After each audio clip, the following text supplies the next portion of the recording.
시리도록 차가운 바람이 살을 내는 태백산의 깊은 골짜기에서 비릿한 피냄새가 코끝을 강하게 찔러왔다. 눈보라가 휘몰아쳐 한치 앞도 분간하기 힘든 상황이었지만 눈 덮인 땅 위로 낭자하게 뿌려진 붉은 선혈은 마치 하얀 명주천 위에 쏟아진 붉은 잉크처럼 선명하고 충격적이었다. 거친 숨소리가 바람소리 사이로 들려오자 낡은 소못 하나로 겨우 추위를 버티던 연화의 몸이 사시나무 떨듯 떨려오기 시작했다. 그녀의 눈앞에 드러난 것은 단순한 짐승이 아니었다. 그것은 산의 주인이라 불리는 거대한 호랑이였으며 지금 그 영물은 누군가가 몰래 설치해둔 흉물스러운 무쇠덫에 뒷다리가 치여 뼈가 드러날 정도로 처참한 고통을 겪고 있었다. 호랑이의 금빛 눈동자는 고통과 분노로 이글거리고 있었으나 기력이 다해가는지 그 거대한 몸뚱이를 눈밭에 누인 채 가쁜 숨만 몰아쉬고 있을 뿐이었다. 연화는 본능적으로 뒷걸음질 쳤으나 호랑이와 눈이 마주친 순간 발이 땅에 얼어붙은 듯 움직일 수 없었다. 호랑이의 눈빛에는 맹수의 살기보다는 죽음을 앞둔 생명의 간절한 애원이 담겨있는 듯하여 그녀의 가슴을 옥죄어왔다. 망태기에는 오늘 하루 종일 산을 헤매며 캐낸 귀한 약초 한 뿌리가 들어있었는데 이것은 병석에 누운 홀어머니의 약값이자 며칠 동안 굶주린 배를 채울 식량을 구할 유일한 희망이었다. 그러나 눈앞에서 죽어가며 피를 흘리는 산군을 보고 그냥 지나칠 수 없었던 연화는 떨리는 손으로 망태기를 움켜쥐었다. 살려달라고 애원하는 듯한 그 눈빛을 외면한다면 평생 후회와 죄책감 속에 살아갈 것임이 분명했기에 그녀는 조심스럽게 호랑이에게 한 발자국씩 다가갔다. 짐승은 낯선 인기척에 으르렁거리는 소리를 내며 경계의 빛을 보였으나 연화가 두 손을 들어 해칠 듯이 없음을 보이자 거짓말처럼 조용해졌다. 연화는 호랑이의 곁에 무릎을 꿇고 앉아 피로 엉겨붙은 상처 부위를 살피기 시작했는데 날카로운 덫의 이빨이 살을 파고들어 보기에도 끔찍한 상태였다. 그녀는 주저없이 자신이 입고 있던 저고리의 안감을 찢어 지혈할 준비를 했고 망태기 속에 귀한 약초를 꺼내어 자신의 입에 넣고 씹기 시작했다. 어머니를 살릴 약초가 으스러질 때마다 가슴이 미어지는 듯 했으나 눈앞의 생명을 살리는 것이 우선이라는 생각에 씹어서 부드러워진 약초를 호랑이의 상처 부위에 조심스럽게 발라주었다. 차가운 눈밭 위에서 소녀의 따뜻한 손길과 약초의 기운이 닿자 호랑이의 거친 호흡이 조금씩 잦아들기 시작했다. 덫을 벌려 호랑이의 다리를 빼내는 과정은 실로 고통스럽고 힘겨운 사투였다. 연화의 가녀린 팔로는 꿈쩍도 하지 않는 무쇠덫을 벌리기 위해 젖먹던 힘까지 짜내야 했으며 손바닥이 찢어져 피가 흐르는 것도 잊은 채 오직 덫을 벌리는 데에만 집중했다. 호랑이 역시 고통을 참아내며 연화가 하는 대로 몸을 맡겼고 마침내 쇳소리와 함께 덫이 벌어지자 호랑이는 고통 섞인 신음과 함께 다리를 빼낼 수 있었다. 연화는 찢어낸 옷감으로 상처를 단단히 동염해 주었고 호랑이의 머리를 쓰다듬으며 이제 괜찮다고 나직하게 속삭였다. 그 순간 호랑이는 연화의 얼굴을 빤히 쳐다보더니 거친 혀로 그녀의 피 묻은 손을 한번 핥아주고는 비틀거리는 몸을 일으켜 세웠다. 산군은 거대한 몸을 일으켜 세우고는 곧바로 숲속으로 사라지지 않고 한동안 연화를 지그시 응시했다. 그 눈빛은 단순한 짐승의 것이 아니라 마치 사람의 마음을 꿰뚫어 보는 듯한 깊고 영험한 기운을 담고 있었기에 연화는 저도 모르게 고개를 숙여 예를 표했다. 호랑이는 긴 꼬리를 한번 크게 흔들더니 눈보라가 휘몰아치는 산등성이 너머로 천천히 그리고 위엄있게 사라져갔다. 호랑이가 사라진 자리에는 붉은 핏자국과 함께 묘한 향기가 감돌았는데 그것은 피 비린내가 아닌 마치 깊은 산속에서만 피어나는 신비로운 꽃향기 같기도 했다. 연화는 긴장이 풀리자 그제야 추위와 허기가 한꺼번에 밀려와 그 자리에 주저앉고 말았으나 마음 한구석에는 알 수 없는 벅차오름이 자리 잡고 있었다. 빈 망태기를 둘러매고 산을 내려오는 연화의 발걸음은 천근만근 무거웠다. 약초를 써버린 탓에 당장 어머니께 드릴 약도 내일 먹을 끼니도 막막해진 현실이 다시금 그녀를 짓눌러 왔기 때문이다. 초가 삼간 낡은 집으로 돌아오자 차가운 냉기만이 그녀를 반겼고 윗목에 누워 기침을 토해내는 어머니의 야윈 등을 보자 연화는 왈칵 눈물이 쏟아질 뻔했다.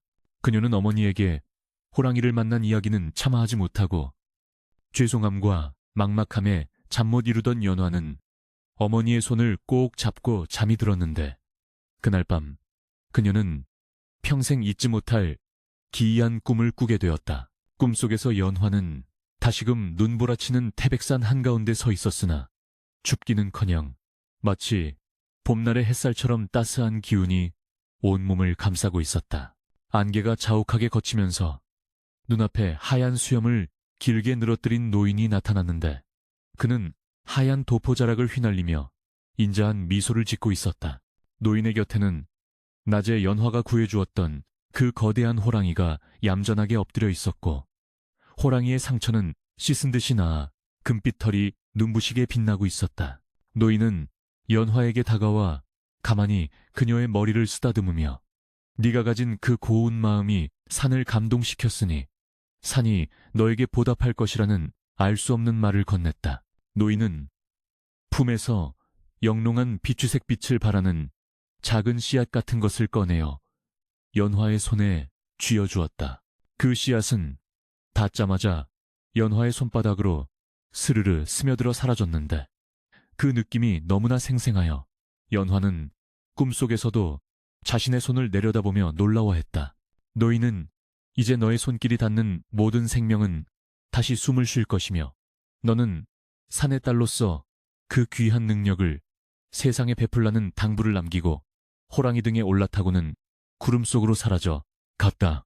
연화가 가지 말라고 소리치며 손을 뻗는 순간 그녀는 꿈에서 깨어났는데 방 안에는 새벽의 푸르스름한 빛만이 감돌고 있었다. 꿈에서 깬 연화는 이것이 단순한 객꿈이라 치부하려 했으나 자신의 손바닥에서 느껴지는 미열과 희미하게 남아있는 비취색 잔상은 꿈이 아니었음을 말해주고 있었다. 그녀가 무심코 방 한 구석에 말라 죽어가던 난초 화분에 손을 대자 놀라운 일이 벌어졌다. 바짝 말라 비틀어졌던 잎사귀가 연화의 손길이 닿자마자 파릇파릇한 생기를 되찾더니 순식간에 싱싱한 초록빛으로 되살아난 것이다. 연화는 자신의 눈을 의심하며 몇 번이고 난초를 어루만졌으나 생명력 넘치는 잎의 감촉은 분명한 현실이었다. 이 기이한 현상에 당황하면서도 연화는 문득 병석에 누워있는 어머니를 떠올렸다. 만약 이 능력이 정말 산신이 내려준 축복이라면 어머니의 병도 고칠 수 있지 않을까 하는 희망이 가슴속에서 강렬하게 피어올랐다. 그녀는 떨리는 마음으로 어머니의 앙상한 다리를 주무르기 시작했는데 손끝에서 따뜻한 기운이 빠져나가 어머니의 몸으로 흘러들어가는 것이 느껴졌다. 밤새 심한 기침으로 고통스러워하던 어머니의 호흡이 점차 편안해지더니 창백하던 얼굴에 조금씩 혈색이 돌기 시작하는 것을 보며 연화는 벅차오르는 감동에 입을 틀어막고 소리 없는 눈물을 흘렸다. 그러나 연화는 이 놀라운 능력이 축복인 동시에 큰 재앙이 될 수도 있음을 본능적으로 직감했다. 세상은 기이한 힘을 가진 자를 가만두지 않으며 탐욕스러운 자들은 그녀의 능력을 이용하려 들 것이 분명했기 때문이다. 특히나 고을원님인 최대감은 재물과 권력에 눈이 멀어 수단과 방법을 가리지 않고 백성들을 수탈하는 자로 악명이 높았기에 만약 그가 이 사실을 알게 된다면 연화와 어머니의 목숨은 바람 앞에 등불이나 다름없을 터였다. 연화는 산신이 주신 이 선물을 철저히 비밀에 붙이기로 결심하며 밝아오는 아침 햇살 아래 굳게 다짐했다. 하지만 운명은 그녀의 바람대로 흘러가지 않았다. 산에서 호랑이를 치료하고 내려온 그날 이후 마을에는 기이한 소문이 돌기 시작했는데 태백산에 살던 산군이 누군가에 의해 상처를 입고 종적을 감췄다는 것이었다. 게다가 산신이 노하여 마을에 큰 재앙을 내릴 것이라는 무당의 예언까지 겹치면서 마을 분위기는 흉흉해져만 갔다.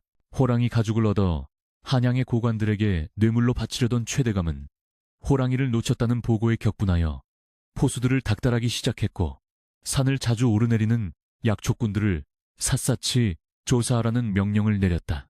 최대감의 명령을 받은 포졸들은 마을의 약초꾼들을 하나둘씩 잡아들여 문초하기 시작했고, 그 중에는 연화의 이웃인 덕파리 아저씨도 포함되어 있었다.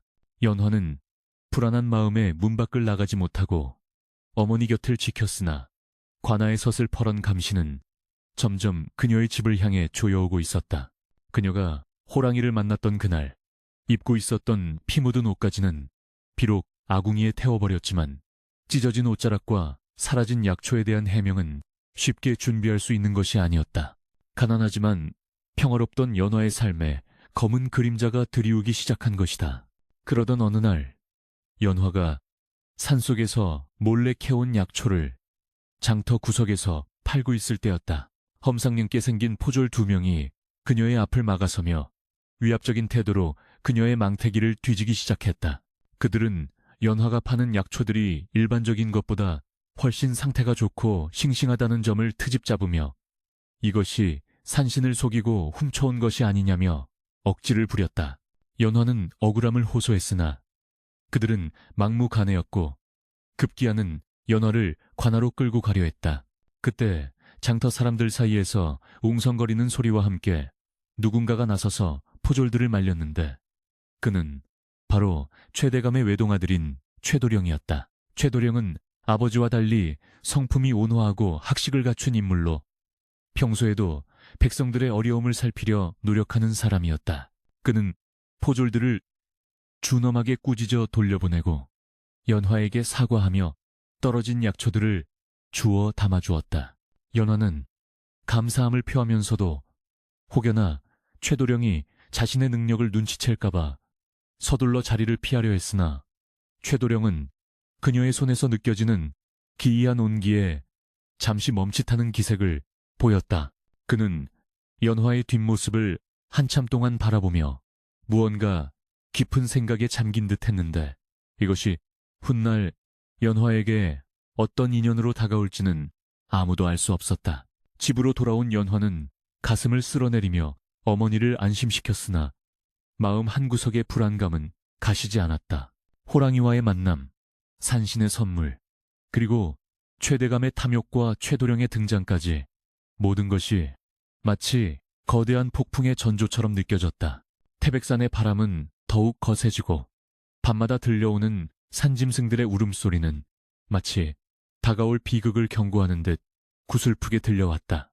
연화는 자신의 손바닥을 내려다보며 이 붉은 인연의 실타래가 과연 자신을 어디로 이끌고 갈 것인지 두려움과 설렘이 교차하는 밤을 지새워야 했다. 태백산의 골짜기를 휘감아 도는 바람은 날이 갈수록 매서워졌으나 그보다 더 차갑고 가혹한 것은 백성들의 고열을 짜내는 탐관오리 최대감의 끝없는 욕망이었다. 관아의 안채는 한겨울임에도 불구하고 아궁이에 군부를 지펴 훈훈한 열기가 감돌았고 비단 방석 위에 비스듬히 앉은 최대감의 앞에는 산의 진미가 가득 차려져 있었으나 그의 심기는 몹시 불편해 보였다. 그는 며칠 전 놓쳐버린 호랑이에 대한 분을 사귀지 못해 애꿎은 술잔만 연거푸 비워대고 있었는데 붉게 충혈된 눈동자는 마치 먹잇감을 놓친 맹수의 그것처럼 살기로 번들거리고 있었다. 호랑이의 가죽을 얻어 한양의 권세가에게 바치고 더 높은 벼슬자리로 올라가려던 그의 야망이 산군을 놓침으로써 물거품이 될 위기에 처했기 때문이다. 최대감은 빈 술잔을 바닥에 내동댕이 치며 엎드려 있는 포수 우두머리에게 당장 그 짐승을 찾아내지 못하면 내 놈들의 목을 칠 것이라며 고래고래 소리를 질렀고 포수들은 두려움에 떨며 뒷걸음질 쳤다. 최대감의 호통 소리가 담장을 넘어 마을까지 울려 퍼지는 듯하여 백성들은 숨조차 크게 쉬지 못하고 잔뜩 움츠러든 채 하루하루를 보내야 했다. 관아의 포졸들은 호랑이의 행방을 쫓는다는 명목하에 민가를 닥치는 대로 뒤지며 행패를 부렸고 조금이라도 수상한 점이 있으면 가차없이 끌고 감해질을 가했다. 마을의 장정들은 강제로 산으로 내몰려 눈밭을 헤매야 했고, 아낙네들은 혹시나 자신의 집이 표적이 될까봐 문을 걸어 잠그고 뜬 눈으로 밤을 지새웠다. 마을 전체가 공포와 불신으로 얼어붙은 가운데 연화는 자신의 작은 초가집 안에서 숨죽인 채 어머니를 보살피며 불안한 나날을 보내고 있었다. 그녀는 산신에게 받은 기이한 능력이 혹여나 발각될까봐 극도로 조심하며 오직 어머니와 자신만이 아는 비밀로 간직하려 애썼다. 연화의 손끝에서 피어나는 신비한 생명력은 실로 놀라운 것이어서 그녀가 만지는 시래기는 금세 푸른 윤기가 돌았고, 쌀독에 남은 묵은 쌀조차 겁쌀처럼 찰기가 돌게 만들었다. 이감이 부족해 냉골인 방바닥도 연화가 손을 대고 문지르면 온돌에 불을 지핀 듯 은은한 온기가 퍼져나가 병약한 어머니가 겨울을 나기에 부족함이 없게 해주었다. 어머니는 딸의 기이한 능력에 처음에는 놀라워했으나 이내 그것이 지극한 효심에 하늘이 감동하여 내린 선물이라 믿으며 감사한 마음으로 받아들였다. 하지만 연화는 자신의 능력을 쓸 때마다 등골이 서늘해지는 기분을 느꼈는데, 그것은 마치 누군가가 어둠 속에서 자신을 지켜보고 있는 듯한 불길한 예감 때문이었다. 그녀는 혹시나 이웃들이 눈치챌까봐 한밤중에 몰래 마당에 텃밭을 가꾸거나 새벽 일찍 아무도 없는 틈을 타 물을 길어오곤 했다. 그러나 세상의 비밀은 없는 법이라 연한의 집에서 흘러나오는 미묘한 활력과 생기는 예민한 이웃들의 눈을 완전히 피할 수 없었다. 흉년과 추위로 인해 다른 집들은 모두 굶주림과 병마에 시달리는데 유독 연한의 집만이 생기가 돌고 병석에 누워 내일 모레 하던 연화의 어머니가 날이 갈수록 혈색이 좋아진다는 소문이 아름아름 퍼져나갔기 때문이다. 장터의 아낙네들은 삼삼오오 모여 쑥덕거리며 연화가 산속에서 무언가 영험한 약초를 캐왔거나 아니면 여우 귀신에게 홀려 요술을 부리는 것이 아니냐는 쑥덕공론을 펼쳤다.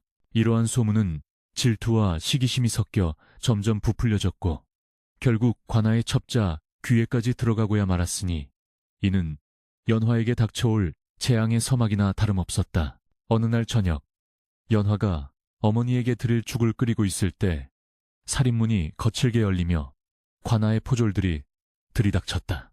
그들은 신발도 벗지 않은 채 흙발로 마루에 올라와 방문을 걷어차고는 집안을 샅샅이 뒤지기 시작했다. 연화는 깜짝 놀라 부엌에서 뛰쳐나와 그들의 앞을 막아서며 무슨 연유로 이러느냐고 따져 물었으나 포졸들은 대답 대신 거친 손길로 그녀를 밀쳐내고 세간살이를 마구잡이로 엎어버렸다.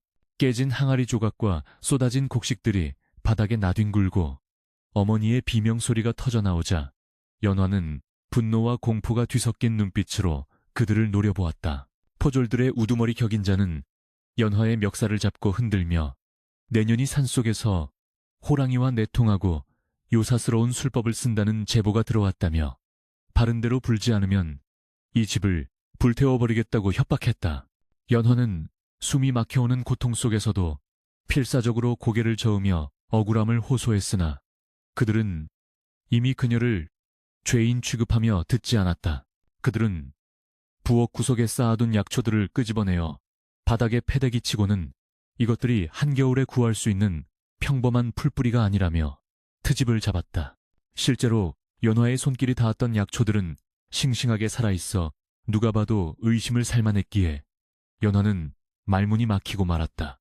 포졸들은 득의양양한 표정으로 약초들을 증거물로 챙기고는 연화의 어머니까지 끌고 가려 했으나 연화가 그들의 다리를 붙잡고 애원하며 어머니만은 놔달라고 절규했다. 그녀의 처절한 울부짖음에도 아랑곳하지 않고 포졸들은 집안을 난장판으로 만든 뒤에야 물러갔는데 그들의 눈빛은 다음에 다시 올 때는 결코 빈손으로 돌아가지 않겠다는 섬뜩한 경고를 담고 있었다. 포졸들이 휩쓸고 지나간 자리는 마치 폭풍우가 지나간 폐허와도 같았고 찢겨나간 문풍지 사이로 들어오는 찬바람이 모녀의 시린 가슴을 더욱 파고들었다. 어머니는 공포에 질려 사시나무 떨듯 떨면서도 딸의 손을 꼭 잡고 하염없이 눈물만 흘렸고, 연화는 엉망이 된 집안 꼴을 보며 치밀어 오르는 분노를 억누르느라 입술을 깨물었다. 그녀는 자신이 가진 능력이 축복이 아니라 저주가 되어 돌아온 것만 같아 산신이 원망스럽기도 했으나 당장 어머니를 지키기 위해서는 나약한 생각에 빠져 있을 시간이 없었다. 연화는 깨진 그릇들을 치우고 흩어진 곡식 나달을 주워 담으며 마음을 다잡았지만 관아의 감시는 이제부터 시작이라는 것을 직감할 수 있었다. 집 주변에는 낯선 사내들이 서성거리며 그녀의 일거수일투족을 감시하기 시작했고, 이웃들마저 보복이 두려워 연환의 집을 피하고 외면했다. 최대감은 보고받은 내용을 듣고 회심의 미소를 지으며 무릎을 쳤는데, 그는 연화가 호랑이의 행방을 알고 있을 뿐만 아니라 어떤 신비한 비수를 알고 있을 것이라 확신했다. 그는 단순히 호랑이 가죽을 얻는 것을 넘어 연화의 그 기이한 능력까지 탐하게 되었고, 이를 이용해 자신의 수명을 늘리거나 더 큰 부를 축적할 수 있을지 모른다는 망상에 빠져들었다. 최대감은 부하들에게 은밀한 명령을 내려 연화를 당장 잡아들이지 말고 그녀가 산속으로 움직일 때를 기다려 호랑이의 소굴을 알아내라고 지시했다. 그는 연화를 미끼로 사용하여 산군을 유인해 잡고 동시에 연화의 비밀까지 파헤치려는 교활하고 잔혹한 계획을 세운 것이었다. 이 사실을 알 리 없는 연화는 그저 관아의 괴롭힘이 잠시 멈춘 것에 안도하며 폭풍 전의 고요와도 같은 불안한 평화를 유지하고 있었다. 한편 최도령은 아버지의 횡포가 날이 갈수록 심해지는 것에 대해 깊은 우려와 반감을 가지고 있었으나 효를 중시하는 시대적 상황과 아버지의 막강한 권위 앞에 섣불리 나서지 못하고 있었다. 그는 장터에서 보았던 연화의 맑고 강인한 눈동자를 잊지 못하고 있었으며 그녀가 겪고 있는 고초가 자신의 아버지 때문이라는 사실에 죄책감을 느끼고 있었다. 최도령은 남몰래 하인을 시켜 연화네 집의 동태를 살피게 했고, 포졸들이 행패를 부리고 간 날 밤 몰래 쌀과 약재를 문 앞에 두고 오기도 했다. 그러나 그는 자신이 연화를 도울수록 아버지의 의심을 살 수 있다는 것을 알기에 자신의 선의가 오히려 그녀에게 독이 되지 않을까 전전긍긍하며 멀리서 지켜볼 수밖에 없었다. 시간이 흘러 식량이 바닥나고 어머니의 약마저 떨어지자 연화는 더 이상 집에만 머물러 있을 수 없는 상황에 처하게 되었다. 그녀는 감시자들의 눈을 피해 다시 산에 올라야만 했는데, 이는 호랑이의 보온을 믿어서가 아니라 오직 생존을 위한 절박한 선택이었다. 연화는 달도 뜨지 않은 칠흑 같은 밤을 틈타 뒷산으로 향하는 오솔길로 접어들었고, 그녀의 뒤를 밟는 검은 그림자들의 기척을 느끼지 못한 채 깊은 산속으로 발걸음을 옮겼다. 밤 공기는 차가웠으나 연화의 손은 뜨겁게 달아올라 있었고, 그녀가 스쳐 지나가는 나무들은 어둠 속에서도 희미하게 빛을 발하며 마치 그녀의 길을 안내하는 듯했다. 산속 깊은 곳 어딘가에서 호랑이의 낮은 울음소리가 들려오는 듯했으나 그것이 환청인지 실제인지 구분할 수 없을 정도로 그녀의 신경은 곤두서 있었다. 연화가 산 중턱에 이르러 바위 틈에 자라난 귀한 산삼을 발견하고 조심스럽게 캐내려는 순간 숲속 곳곳에서 횃불이 켜지며 매복해 있던 포수들이 그녀를 포위했다. 밝은 불빛 아래 드러난 연화의 얼굴은 창백하게 질렸으나 그녀의 손에 들린 산삼은 기이한 광채를 뿜어내며 포수들의 탐욕스러운 시선을 사로잡았다. 최대감의 신복인 포교가 비열한 웃음을 흘리며 숲을 헤치고 걸어나와 연화를 내려다보았고, 연화는 반항할 틈도 없이 거친 밧줄에 묶이게 되었고, 그녀가 만지던 산삼은 포교의 손으로 넘어갔으나 그의 손에 닿자마자 산삼의 광채는 거짓말처럼 사라지고 시들해져 버렸다. 이를 본 포교는 연화가 요물임이 틀림없다며 소름 끼쳐 했으나 그럴수록 그녀를 이용하려는 욕심은 더욱 커져만 갔다. 포박된 채 산을 내려오는 연화의 마음은 절망으로 가득 찼으나 그녀는 문득 자신이 잡혀감으로써 집에 홀로 남겨진 어머니가 겪을 고통을 생각하며 피눈물을 흘렸다. 그러나 그녀가 끌려가는 길목마다 산짐승들이 나타나 길을 막거나 횃불을 든 포졸들을 위협하는 기이한 일들이 벌어지기 시작했다. 까마귀 떼가 하늘을 뒤덮으며 불길하게 울어대고 늑대들이 숲속에서 붉은 눈을 번뜩이며 포졸들의 뒤를 쫓자 겁에 질린 포졸들은 서둘러 산을 내려가려 발버둥 쳤다. 연화는 이 모든 것이 산신이 자신을 지키려 하는 것임을 직감했으나 인간들의 탐욕과 무기는 산짐승들의 위협보다 더 집요하고 잔인했다. 포졸들은 총포를 쏘아대며 짐승들을 쫓아냈고 연화를 짐짝처럼 말에 태워 관아로 질주했다. 관아의 옥사에 갇힌 연화는 차가운 돌바닥의 냉기를 온몸으로 느끼며 다가올 운명을 기다려야 했다. 옥사 안은 습하고 악취가 진동했으며 최대감은 연화를 당장 문초하지 않고 공포심을 극대화하기 위해 며칠 동안 물 한 모금 주지 않고 방치하라는 명령을 내렸다. 어둠과 굶주림 속에서 연화의 의식은 점차 흐려졌으나 그녀의 손바닥만은 여전히 따뜻한 온기를 품고 있었고 이는 그녀가 아직 살아있음을 그리고 포기하지 않았음을 증명하는 유일한 희망의 불씨였다. 옥창 사이로 스며드는 달빛을 바라보며 연화는 산속에서 만났던 그 호랑이의 눈빛을 떠올렸고 어쩌면 그가 자신을 구하러 올지도 모른다는 막연한 기대와 함께 깊은 잠에 빠져들었다. 꿈속에서 연화는 다시 산신 할아버지를 만났으나 이번에는 그의 표정이 온화하지 않고 근심으로 가득 차 있었다.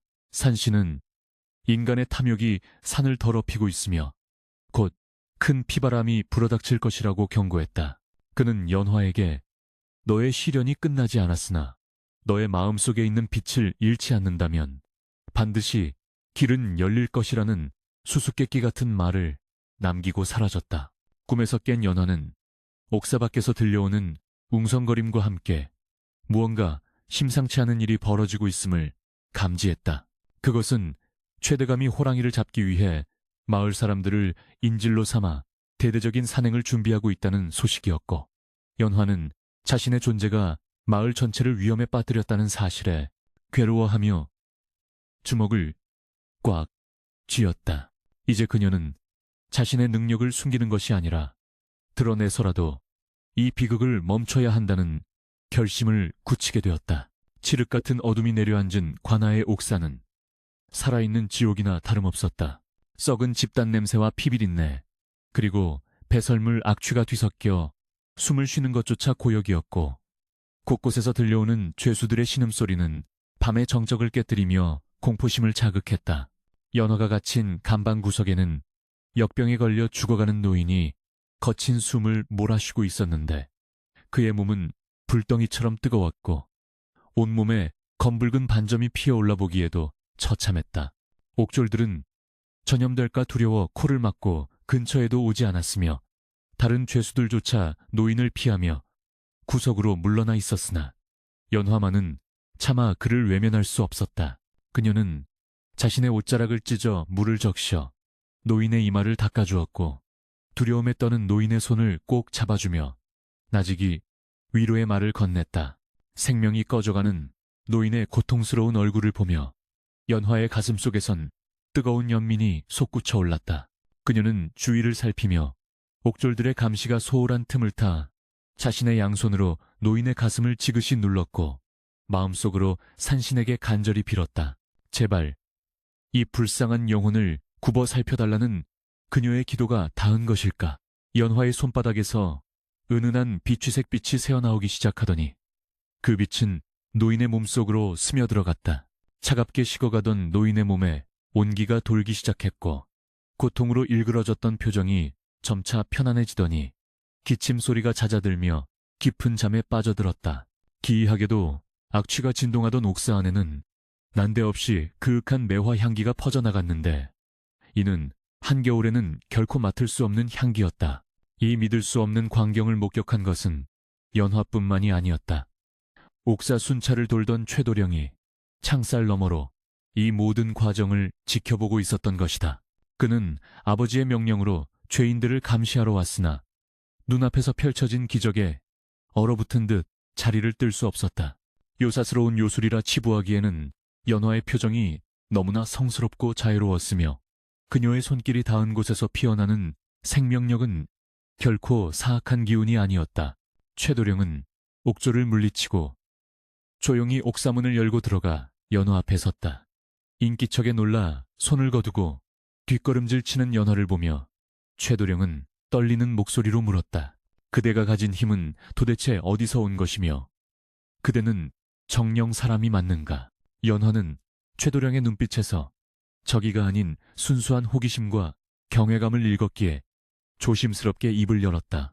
그녀는 눈보라치던 날 호랑이를 구해주고 꿈속에서 산신을 만난 이야기, 그리고 그 후 자신에게 생긴 변화를 숨김없이 털어놓았다. 이 힘은 저주나 요술이 아니라 죽어가는 생명을 살리라는 산신의 당부이자 축복이라는 그녀의 말에 최도령은 깊은 탄식을 내뱉었다. 그는 아버지가 그토록 찾아 헤매던 호랑이와 연화의 인연, 그리고 그녀를 요물로 몰아 죽이려 하는 현실의 부조리함에 가슴을 쳤다. 최도령은 연화에게 이 사실이 아버지 귀에 들어가면 그대의 목숨은 물론이고 이 힘을 이용하려는 아버지의 탐욕이 하늘을 찌를 것이니 부디 입을 다물고 있으라 당부했다. 그러나 비밀은 오래가지 못했다. 노인이 하룻밤 사이에 씻은 듯이 나았다는 소문은 삽시간에 옥졸들 사이로 퍼져나갔고 결국 최대감의 귀에까지 들어가고 말았다. 최대감은 즉시 연화를 관아의 앞마당으로 끌어내라는 불호령을 내렸다. 대낮의 밝은 햇살 아래 끌려나온 연화의 몰골은 초라했으나 그녀의 두 눈만은 형형하게 빛나고 있었다. 최대감은 비단 의자에 거만하게 앉아 연화를 내려다보며 내년이 정말로 죽은 것을 살리는 재주가 있다면 내 눈앞에서 증명해 보이라고 으름장을 놓았다. 그는 하인들에게 명하여 잎이 다 떨어지고 말라 비틀어진 고목 분재 하나를 가져오게 했다. 이것은 최대감이 아끼던 귀한 소나무였으나 지난 겨울 관리를 잘못하여 죽어버린 것이었다. 마당에 모인 관아의 관리들과 구경꾼들이 숨죽여 지켜보는 가운데 최대감은 연화에게 만약 이 나무를 되살리지 못한다면 요새스러운 말로 사람들을 현혹한 죄를 물어 능지처참해 처할 것이라고 협박했다. 연화는 떨리는 손으로 죽은 소나무의 거친 껍질을 어루만졌다. 그녀는 자신의 목숨을 구하기 위해서가 아니라 오직 생명에 대한 연민으로, 그리고 인간의 어리석음을 깨우치기 위해 마음을 모았다. 그녀가 눈을 감고 손에 기를 모으자 손끝에서부터 시작된 푸른 빛이 죽은 나무줄기를 타고 흐르기 시작했다. 바짝 말라 갈색이었던 나무 껍질에 수분이 차오르며 윤기가 돌더니 앙상한 가지 끝에서 거짓말처럼 푸른 솔잎이 돋아나기 시작했다. 사람들의 입에서 탄성이 터져나왔다. 불과 몇 호흡 사이에 죽었던 나무가 완벽하게 되살아나 푸른 기상을 뽐내고 있었기 때문이다. 최대감은 자리에서 벌떡 일어나 눈을 휘둥그레 뜨고 믿을 수 없다는 듯 나무를 쳐다보았다. 그의 눈빛은 놀라움에서 순식간에 광기 어린 탐욕으로 바뀌었다. 저 계집의 손만 있으면 죽음도 피할 수 있고 영원한 젊음과 부귀영화를 누릴 수 있으리라는 망상이 그의 머릿속을 지배하기 시작했다. 그는 미친 듯이 웃음을 터뜨리며 연화에게 다가가 너는 하늘이 내게 내려준 보물이라며 이제부터 내 곁에서 나를 위해 그 능력을 쓰라고 명령했다. 그는 당장 자신의 늙고 병든 몸을 어루만져 젊음을 되찾게 하고 창고에 쌓인 곡식들이 썩지 않고 불어나게 만들라고 강요했다. 연화는 최대감의 탐욕스러운 눈빛을 보며 소름 끼치는 공포를 느꼈으나 더 이상 물러서지 않았다. 그녀는 고개를 젓으며 단호한 목소리로 말했다. 이 힘은 산신께서 병들고 가엾은 생명을 구하라고 주신 것이지 사리사욕을 채우라고 주신 것이 아니라고. 탐욕의 눈먼 자가 이 힘을 탐하면 반드시 화를 입을 것이라고 경고했다. 연화의 당돌한 거절에 최대감의 얼굴은 분노로 붉게 달아올랐다. 감히 천한 계집 따위가 대감의 명을 거역하느냐며 그는 포졸들에게 연화를 형틀에 묶고 주리를 틀라고 소리쳤다. 능력을 쓰지 않겠다면 고통 속에서 울부짖게 만들어 억지로라도 쓰게 만들겠다는 잔인한 심산이었다. 그때 최도령이 뛰어들며 아버지를 가로막았다. 그는 무릎을 꿇고 아버지를 향해 읍소하며 제발 멈추시라고. 이것은 하늘의 뜻을 거스르는 일이며 천벌을 받을 짓이라고 호소했다. 저 소녀는 요물이 아니라 하늘이 내린 의녀이며 그녀를 해치면 산신의 노여움을 살 것이라고 눈물로 말렸다. 그러나 이미 욕망에 눈이 먼 최대감에게 아들의 간곡한 호소는 들리지 않았다. 그는 오히려 아들이 요물에게 홀려 아비를 거역한다며 옥졸들에게 도령을 끌어내어 방에 가두라고 명령했다. 최도령이 처절하게 저항하며 끌려나가는 모습을 보며 연화는 비통함에 눈물을 흘렸고 이제 자신을 도와줄 사람은 아무도 없다는 절망감에 휩싸였다. 형틀에 묶인 연화의 다리에 줄이가 틀어지기 시작하자 뼈가 으스러지는 듯한 고통이 전신을 강타했다. 연화의 입에서 처절한 비명이 터져나왔으나 최대감은 눈 하나 깜짝하지 않고 더욱 세게 틀라고 닥달했다. 고통 속에서도 연화는 입을 굳게 다물고 능력을 쓰기를 거부했다. 그녀의 의식이 흐려질 즈음 그녀의 손바닥에서 흘러나온 빛이 붉게 변하며 불안하게 깜빡이기 시작했다. 그것은 마치 주인의 고통에 공명하여 분노하는 듯한 빛깔이었다. 그 순간 맑았던 하늘에 갑자기 먹구름이 몰려오기 시작하더니 대낮임에도 불구하고 사위가 어두컴컴해졌다. 멀리 태백산 쪽에서 웅장한 천둥 소리가 들려왔는데 그것은 천둥이라기보다는 거대한 짐승이 포효하는 소리와 흡사했다. 갑작스러운 기상이변에 형을 집행하던 옥졸들이 주춤거리며 하늘을 올려다보았다. 바람이 미친 듯이 불어닥쳐 마당에 깃발이 찢겨나갔고 최대감이 앉아있던 비단 의자가 넘어가 흙바닥에 나뒹굴었다. 땅이 쿵쿵 울리기 시작하더니 관아의 기와장이 우수수 떨어져 내리며 아수라장이 되었다. 사람들은 지진이 났다며 비명을 지르고 도망치기 바빴으나 연화만은 이 진동의 정체를 알 수 있을 것 같았다. 그것은 산이 분노하여 발을 구르는 소리였고 자신의 딸을 구하기 위해 달려오는 산군의 발자국 소리였다. 흐릿해지는 시야 속에서 연화는 산 쪽을 바라보며 미미한 미소를 지었다. 최대감은 흔들리는 땅 위에서도 중심을 잡으려 애쓰며 이것이 무슨 변고냐고 소리쳤다. 그는 이것 또한 연화가 부리는 요술이라 생각하여 당장 저 계집의 목을 치라고 망나니에게 칼을 던져주었다. 망나니가 춤을 추며 시퍼런 칼을 치켜드는 순간 관아의 대문이 굉음과 함께 박살나며 날아갔다. 먼지 구름 속에서 드러난 형체는 집채만한 호랑이였다. 그 호랑이는 연화가 구해주었던 바로 그 산군이었으나 지금은 그때와 달리 온몸에서 황금빛 광채를 뿜어내며 신성하고 압도적인 위용을 자랑하고 있었다. 호랑이의 뒤로는 늑대, 곰, 멧돼지 등 수많은 산짐승들이 붉은 눈을 번뜩이며 군대처럼 도열해 있었다. 산군의 포효 한 번에 관아의 모든 사람들이 고막이 터질 듯한 충격을 받고 자리에 주저앉았다. 망나니는 칼을 떨어뜨리고 오줌을 지리며 뒷걸음질 쳤고 최대감은 공포에 질려 입만 뻐끔거릴 뿐 비명조차 지르지 못했다. 호랑이는 천천히 그러나 위엄있게 연화가 묶인 형틀로 다가왔다. 그 거대한 발걸음이 닿는 곳마다 땅이 울렸고 짐승들은 기를 터주며 머리를 조아렸다. 연화는 고통도 잊은 채 호랑이를 바라보았고 호랑이의 금빛 눈동자와 연화의 눈이 마주친 순간 두 존재 사이에는 말로 설명할 수 없는 깊은 유대가 흘렀다. 호랑이는 앞발로 가볍게 형틀을 부수어 연화를 풀어주었고 이제 상황은 완전히 역전되었다. 심판을 받아야 할 자는 연화가 아니라 탐욕에 찌든 최대감과 그 무리들이었다. 호랑이는 연화를 안전하게 감싼 뒤 고개를 돌려 최대감을 노려보았다. 그 눈빛에는 자비란 찾아볼 수 없는 냉혹한 심판자의 분노만이 서려 있었다. 최대감은 살려달라고 빌고 싶었으나 목소리가 나오지 않았고 도망치려 했으나 다리가 말을 듣지 않았다. 관아마당은 순식간에 인간의 법정이 아닌 산신의 법정으로 변해버렸고 죄 지은 자들은 자연의 거대한 힘 앞에서 벌벌 떠는 나약한 미물에 불과했다. 산짐승들이 포위망을 좁혀오며 으르렁거리는 가운데 최대감의 최후가 서서히 다가오고 있었다.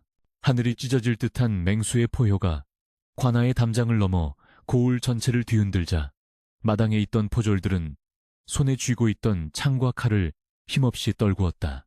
그것은 단순한 짐승의 울음소리가 아니라 억울하게 죽어간 산의 생명들과 핍박받은 백성들의 한이 응축되어 터져나오는 대자연의 호통과도 같았다. 관아의 기와지붕 위에는 수십 마리의 까마귀 떼가 새카맣게 내려앉아 불길한 울음을 토해내고 있었고, 무너진 대문 사이로는 늑대와 멧돼지들이 번들거리는 눈빛으로 탐관오리들을 포위해 들어오고 있었다. 금빛털을 휘날리며 마당 한가운데 우뚝 선 산군, 그 거대한 호랑이의 위용 앞에서는 감히 누구도 숨소리조차 크게 낼 수 없었으며, 서슬퍼렀던 관아의 권위는 순식간에 모래성처럼 허물어지고 말았다. 최대감은 흙바닥에 주저앉은 채 뒤로 엉금엉금 기어가며 비명을 질러댔다. 그는 자신의 사병들에게 저 짐승을 당장 사살하라고 악을 썼으나 이미 공포에 질려 다리가 풀린 사병들은 방아쇠를 당길 엄두조차 내지 못했다. 개중 용기를 내어 화승총을 겨눈 포수가 있었으나 갑자기 하늘에서 내리꽂힌 벼락이 관아의 깃대 그루터기를 강타하는 바람에 놀라 총을 놓치고 말았다. 쏟아지는 폭우에 화약은 젖어 무용지물이 되었고, 인간이 만든 조잡한 무기는 분노한 자연의 힘 앞에서 아무런 소용이 없었다. 호랑이는 최대감을 향해 천천히, 아주 천천히 발걸음을 옮겼는데, 그 발소리는 마치 저승사자의 발자국 소리처럼 묵직하고 공포스럽게 최대감의 심장을 조여왔다. 연화는 호랑이의 등 뒤에서 비틀거리며 몸을 일으켰다. 고문에 시달려 온몸이 만신창이가 되었으나 그녀의 눈빛만은 그 어느 때보다 맑고 투명하게 빛나고 있었다. 그녀는 호랑이가 최대감을 당장이라도 물어죽일 기세임을 느꼈으나 산신의 뜻이 무자비한 사륙에 있지 않음을 알고 있었다. 연화는 떨리는 손을 뻗어 호랑이의 거친 털을 어루만지며 나직이 속삭였다. 산군이시여, 노여움을 거두소서. 피는 또 다른 피를 부를 뿐입니다. 그녀의 목소리는 폭우 속에서도 기이할 정도로 또렷하게 퍼져나갔고, 살기로 가득 찼던 호랑이의 눈빛이 찰나의 순간 부드러워지며 연화의 손길에 반응했다. 하지만 탐욕에 눈이 먼 최대감은 그 순간을 기회라 여겼다.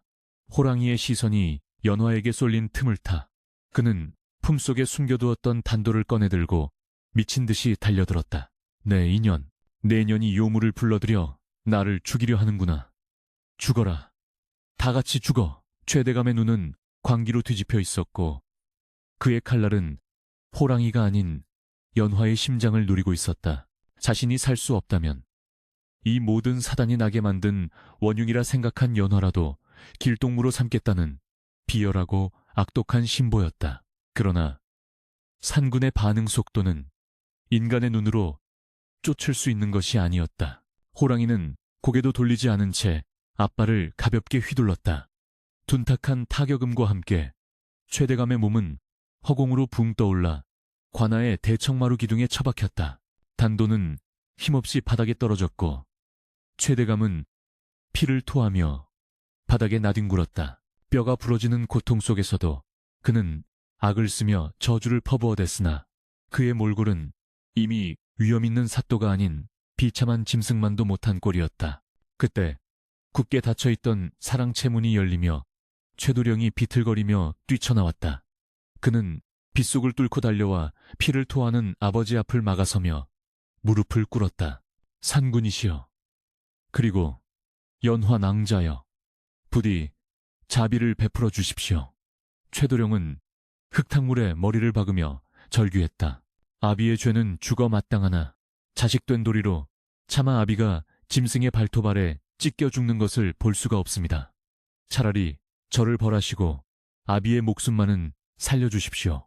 최도령의 울음 섞인 호소는 빗소리에 섞여 구슬프게 울려 퍼졌다. 그는 평소 아버지의 악행을 막지 못한 자신의 무능함을 통탄하며 모든 죗값을 자신이 치르겠노라 애원했다. 연화는 그런 최도령을 보며 가슴이 아려왔다. 악인의 자식으로 태어났으나 선한 마음을 가진 그가 겪어야 했을 고뇌와 슬픔이 느껴졌기 때문이었다. 연화는 호랑이의 앞을 가로막으며 섰다. 그녀는 호랑이의 눈을 바라보며 고개를 저었다. 그만하면 되었습니다. 이미 하늘이 그를 버렸고 땅이 그를 내쳤습니다. 더 이상의 살생은 산의 격을 떨어뜨릴 뿐입니다. 호랑이는 콧김을 뿜으며 으르렁거렸으나 연화에 단호하면서도 간절한 눈빛을 이기지 못하고 한 발자국 뒤로 물러섰다. 그러나 심판은 끝나지 않았다. 호랑이가 물러나자 이번엔 최대감이 평소 괴롭히고 수탈했던 백성들의 환영이 혹은 그가 죽음으로 몰아넣었던 원혼들이 그의 눈에 보이기 시작한 듯했다. 최대감은 허공을 향해 손을 휘저으며 미친 사람처럼 소리를 질렀다. 오지 마라. 저리 가란 말이다. 내가 뺏은 쌀가마니는 다 곳간에 있어. 아니야. 내 잘못이 아니야. 나는 그저. 그는 공포에 질린 눈으로 아무도 없는 허공을 응시하며 뒷걸음질치다 자신이 죄인들을 고문하기 위해 파놓았던 구덩이에 발이 빠져 넘어졌다. 그는 구덩이 속의 오물과 진흙탕 속에서 허우적거리며 자신이 저질렀던 모든 악행들을 주절주절 자백하기 시작했다. 뇌물을 얼마나 받았는지, 누구를 억울하게 옥살이 시켰는지, 호랑이 가죽을 얻기 위해 얼마나 많은 사냥꾼을 죽음으로 내몰았는지, 그의 입에서 터져나오는 추악한 진실들은 관아에 모인 모든 사람들의 귀에 똑똑히 박혔다. 그의 자백은 천둥소리보다 더 크게 사람들의 가슴을 때렸다. 마을 사람들은 웅성거리기 시작했고 포졸들조차 자신들이 섬기던 주인의 추악한 민낯에 고개를 돌렸다. 최대감은 공포와 죄책감 그리고 깨져버린 자존심을 견디지 못하고 거품을 물며 경련을 일으켰다. 그것은 호랑이가 물어뜯은 상처보다 더 깊고 치명적인 자신의 양심과 영혼이 스스로에게 내리는 형벌이었다. 그는 결국 살려줘. 잘못했어. 라는 마지막 말을 남기고 눈을 부릅뜬 채 숨을 거두었다. 그의 죽음은 누구의 손에 의한 타살이 아닌 스스로의 탐욕과 공포가 심장을 멈추게 한 신병신빙에 의한 급사였다. 최대감의 숨이 끊어지자 거짓말처럼 폭우가 잦아들고 먹구름 사이로 한 줄기 햇살이 비치기 시작했다. 늑대와 멧돼지들은 숲으로 조용히 물러갔고 까마귀 떼도 어디론가 날아갔다. 마당에는 정적만이 감돌았고 남은 것은 진흙투성이가 된 연화와 최도령 그리고 금빛 털을 반짝이는 거대한 호랑이뿐이었다. 최도령은 아버지의 시신을 끌어안고 오열했으나 더 이상 아버지를 원망하거나 세상을 탓하지 않았다. 그는 이것이 인과응보임을 뼈저리게 받아들이고 있었다. 연화는 비틀거리는 몸을 이끌고 최도령에게 다가가 그의 어깨에 손을 얹었다. 그녀의 손에서 흘러나온 따뜻한 온기가 최도령의 슬픔을 위로하듯 퍼져나갔다. 도령님, 슬퍼하지 마십시오. 이제 이 고울의 어둠은 거쳤습니다. 도령님께서 남은 이들의 상처를 보듬어 주셔야 합니다. 연화의 말에 최도령은 눈물 젖은 얼굴을 들어 그녀를 바라보았다. 그녀는 더 이상 죄인도 천한 약초꾼도 아니었다. 햇살을 등지고 호랑이 곁에 서 있는 그녀는 마치 태백산이 내려보낸 여신과도 같았다. 그때 관아 밖에서 숨죽여 지켜보던 마을 사람들이 하나둘씩 대문을 넘어 들어오기 시작했다. 그들은 호랑이를 보고 두려움에 떨면서도 연화를 향해 경외감 어린 눈빛을 보냈다. 죽은 나무를 살리고 호랑이를 움직여 탐관오리를 심판한 그녀의 능력은 이미 인간의 영역을 넘어선 것이었다. 마을의 촌장이 가장 먼저 앞으로 나와 연화와 호랑이를 향해 큰 절을 올렸다. 산신님의 딸이 우리를 구해주셨다. 상구님이 우리 고을의 묵은 때를 씻어주셨어. 촌장의 외침을 시작으로 남녀노소 할 것 없이 모든 백성들이 흙바닥에 무릎을 꿇고 머리를 조아렸다. 그것은 공포에 의한 굴복이 아니라 진정한 구원자에 대한 감사의 표시였다. 호랑이는 엎드린 백성들을 한번 둘러보더니 연화에게 다가가 머리를 비스듬히 들이밀었다. 연화는 호랑이의 뜻을 알아차리고 호랑이는 연화를 태우고 천천히 관아문을 나섰다. 백성들은 홍해처럼 갈라져 길을 터주었고 연화는 그들의 환호와 눈물 속에서 마치 개선장군처럼, 아니 산으로 돌아가는 선녀처럼 관아를 빠져나갔다. 최도령은 멀어지는 연화의 뒷모습을 하염없이 바라보며 자신이 앞으로 해야 할 일이 무엇인지 가슴 깊이 새겼다. 아버지의 죄를 씻고 연화가 보여준 생명 존중의 뜻을 이어받아 고우를 다시 살리는 것, 그것만이 그녀에게 보답하는 길임을 깨달은 것이다. 연화가 호랑이 등에 업혀 산으로 향하는 길목마다 시들었던 풀들이 다시 일어나고 겨울바람은 훈풍으로 변했고 얼어붙었던 개울물이 녹아 흐르는 소리가 청아하게 울려 퍼졌다. 그것은 마치 태백산 전체가 그녀의 귀환을 환영하며 노래를 부르는 듯했다. 연화는 호랑이의 따뜻한 체온에 기대어 비로소 긴장의 끈을 놓고 깊은 안도감에 젖어들었다. 그러나 그녀는 알고 있었다. 이것이 끝이 아니라 인간과 자연이 공존하는 새로운 삶의 시작임을, 그리고 자신이 짊어진 산신의 축복이 이제부터 진정으로 세상을 위해 쓰여야 한다는 무거운 책임감을 느꼈다. 산등성이에 올라 내려다본 마을은 평화로워 보였고 연화의 입가에는 희미한 미소가 번졌다.